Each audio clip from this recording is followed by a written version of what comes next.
We're going to do this just like we did before. We're taking our existing inner pad, charging it, but this time with the pure alcohol, putting it in our used pad. I mean, you can use a new pad, that's fine, if you really want to, but I'm okay using this one because it still has some shellac left in it that I'm planning on it applying to the top. Again, squeeze it till it comes out, push it on the side. Squishing it on the side distributes that alcohol throughout the pad, and it also flattens this so we get a good flat start rather than kind of a more pointed start. I've added a side light onto here so you can kind of see what's happening. Now, we need to be super careful and super light about this. We have to be really light. When we come in on these strokes, we can't push on and then squish all the way across. We have to come in lightly, out lightly. So try to avoid banging into the side here when you're applying. We don't want to go bang, pop, and squish our alcohol out right at this corner. That's going to be bad. This is immediately going to dull our finish, so don't freak out because it will come back.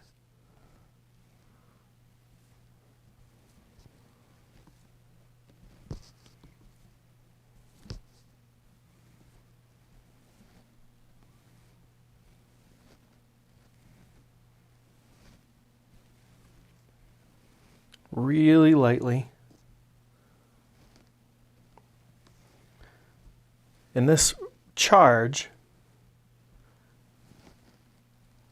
is going to last a long time, especially on this first one where there's still a lot of oil on the surface. So that oil is still acting as a lubricant.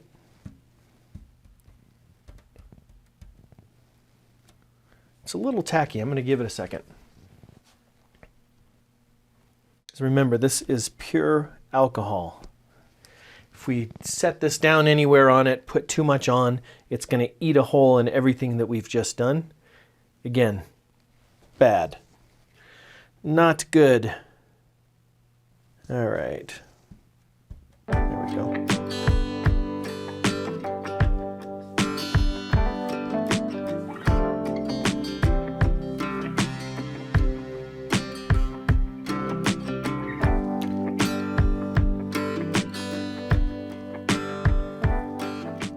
Very light pressure at first.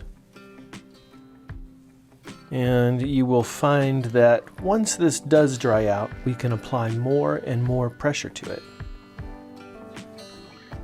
And as it gets really dry, depending on how dry that is, we can use the pad to almost scrub it.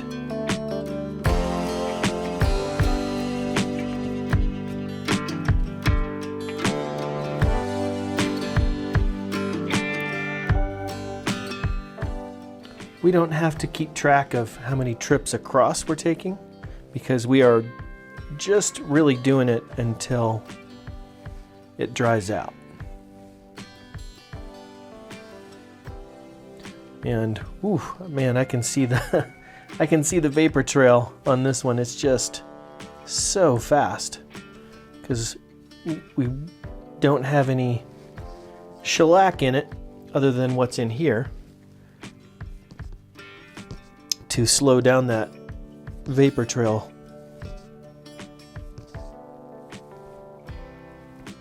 So I'm getting a really thin application. That's good. That's exactly what I want. Hopefully the camera can pick up that vapor trail flash off because it's happening really fast.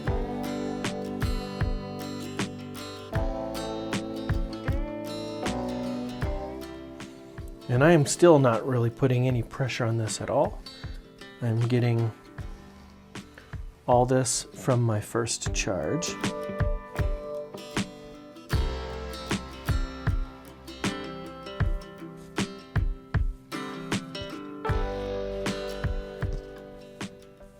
And you may or may not need to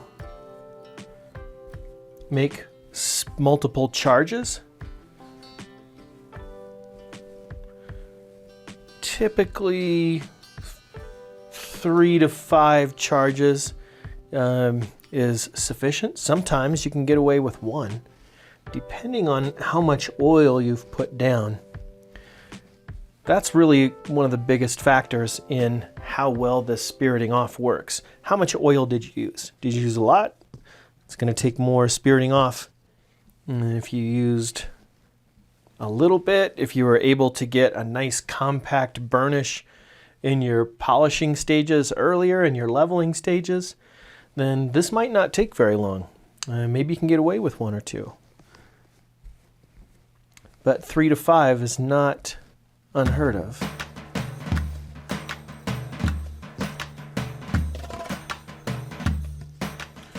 Okay, I can feel this pad starting to dry out.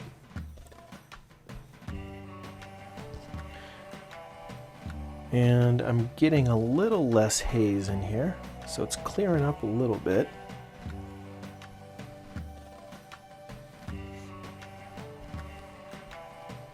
One of the really nice aspects of French polishing is that we are not on a timeline.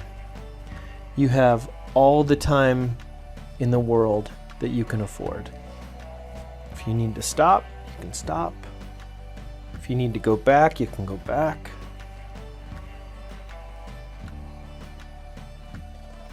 Honestly, you can do these stages as many times, as few times.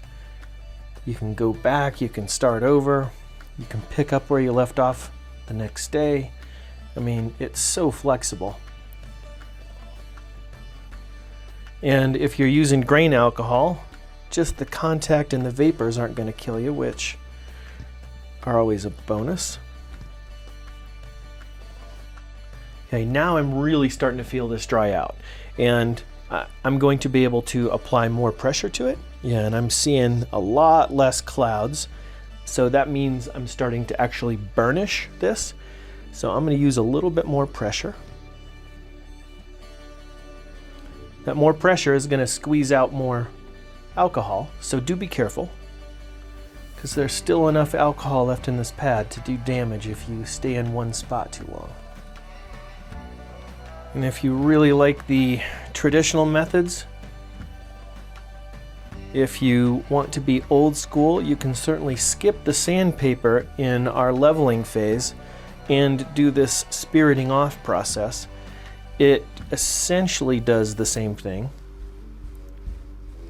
but it takes a lot longer. Yeah, now I'm getting that shine back. Looking good.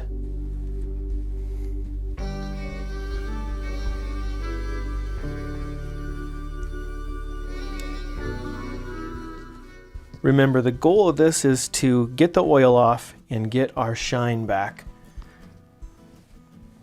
So after you've thoroughly used up this charge, you want to go and brush your hand on the back of the guitar, see if it's still got a ton of oil on it, if it's still clouding up on you. And if it does, then you'll probably want to do a couple more charges.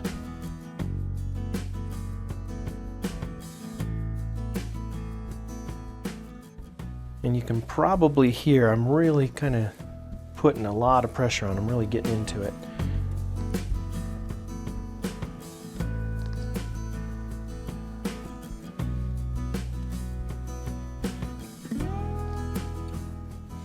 Not seeing much vapor trailing off, and my pad looks to be getting pretty clean, so most of that shellac is coming off.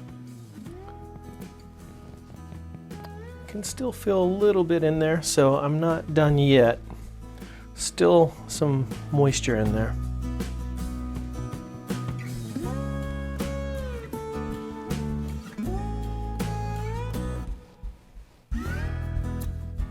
I can hear and feel that it's getting pretty sticky, which means it's getting dry and there's friction.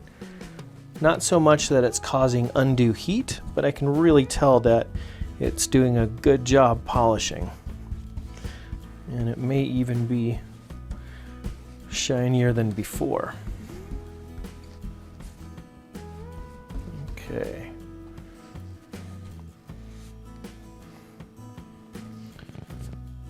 That looks pretty good. Yep, still a good bit of oil on there. Oh, less than before, that's for sure. But I can still see that it's getting cloudy.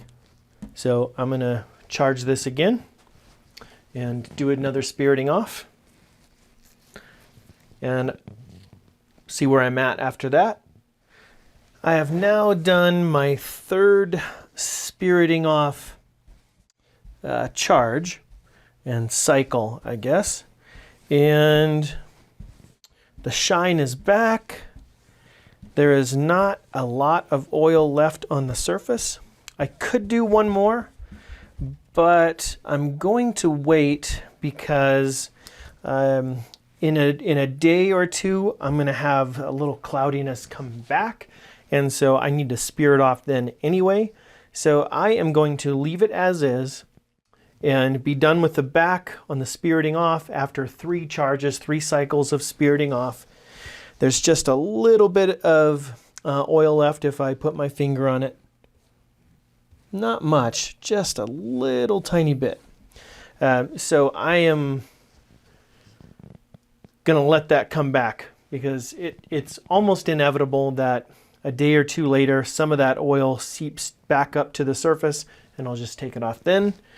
And that should do it for the spiriting off. I am going to move on to the sides and the top. One note about that, I'm not going to walk you through the whole thing. That's just going to take way too much time for what we're doing here. Suffice to say, you take the exact same process that we learned here and apply it to the sides and the top. You're going to have success with it. If you had success on the back, which is the easiest to judge how things are going, remember your steps and carry those over to the sides and the top. The only difference is with the sides is that we have these curves to deal with. So like I said before, work on these, treat these as kind of different areas if you want to. So if you come over, or if you can do the whole thing for sure. It just takes a little bit of work to get over that back side. But if you want to treat these as different areas, treat this, and then go from the tail block to the waist, you can do that. Just be careful when you are moving your guitar around because the finish that we just did here is still very soft, and putting your hands on it is going to leave fingerprints. So be careful about that. And then I will check back in for a polishing stage after everything else is done. And hopefully things are going well for you. Please comment or message me with any questions about the process, and hopefully I can get you through this with a successful guitar on the other side. We'll see you in the next video.